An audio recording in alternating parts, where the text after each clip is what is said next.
السلام علیکم ورحمۃ اللہ وبرکاتہ۔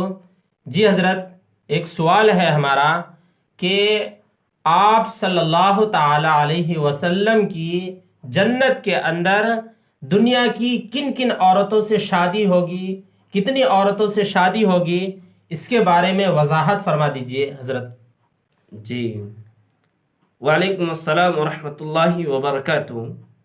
ہمارے نبی علیہ السلام کی دنیا کی 3 عورتوں سے جنت کے اندر شادی کی جائے گی۔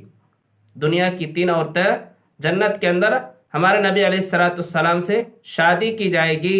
پہلی عورت ہے مریم بنت عمران۔ دنیا کی یہ پہلی عورت ہے جس کی کیا ہے، جنت میں ہمارے نبی علیہ السلام سے شادی کی جائے گی، مریم بنت عمران۔ دوسری عورت ہے حضرت آسیہ، جو فرعون کی بیوی تھی۔ اچھا، فرعون کی بیوی تھی، اس کی شادی جنت میں آپ صلی اللہ تعالی علیہ وسلم سے ہوگی۔ جی، اچھا، یہ وہی فرعون ہے، آپ نے بھی سنا ہوگا کہ اس نے کیا ہے، خدائی کا دعویٰ کیا تھا۔ جی، خدا کا دعویٰ اور اپنے آپ کو خدا کہتا تھا کہ میں ہی خدا ہوں، میں ہی کرنے دھرنے والی ذات ہوں۔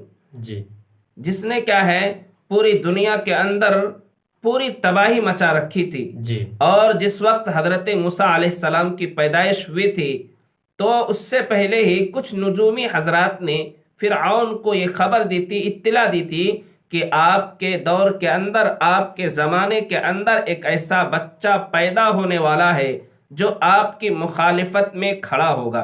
اچھا، جی، جو آپ کا دشمن بن کر کھڑا ہوگا اور آپ کی بادشاہت کو خطرہ لاحق ہے۔ اچھا، جی، تو فرعون کی وہی بیوی ہے آسیہ، جو جنت کے اندر ہمارے نبی علیہ السلام سے شادی کی جائے گی۔ اور یہ فرعون ہے جس نے کیا ہے، خدائی کا دعویٰ کیا، اور اللہ نے آج بھی اس کی لاش کو دنیا کے اندر لوگوں کو عبرت حاصل کرنے کے لیے مصر کے اندر موجود رکھا ہے۔ اچھا، آج بھی اس کی لاش موجود ہے، صحیح سالم؟ جی بالکل، اچھا، مصر کے اندر اس کی لاش موجود ہے، جی جی، تاکہ لوگ اس سے عبرت حاصل کریں کہ دیکھو خدائی کا دعویٰ کرنے والے کا یہ انجام ہوتا ہے۔ جی جی، زمین کے اندر دفنایا گیا تو زمین نے بھی اس کو قبول نہیں کیا، جی جی، پانی کے اندر ڈالا گیا تو پانی نے بھی اس کو قبول نہیں کیا، جی، تو اس کی لاش کو مصر کے اندر کیا ہے، شیشے کے اندر پیک کر کے رکھا گیا ہے۔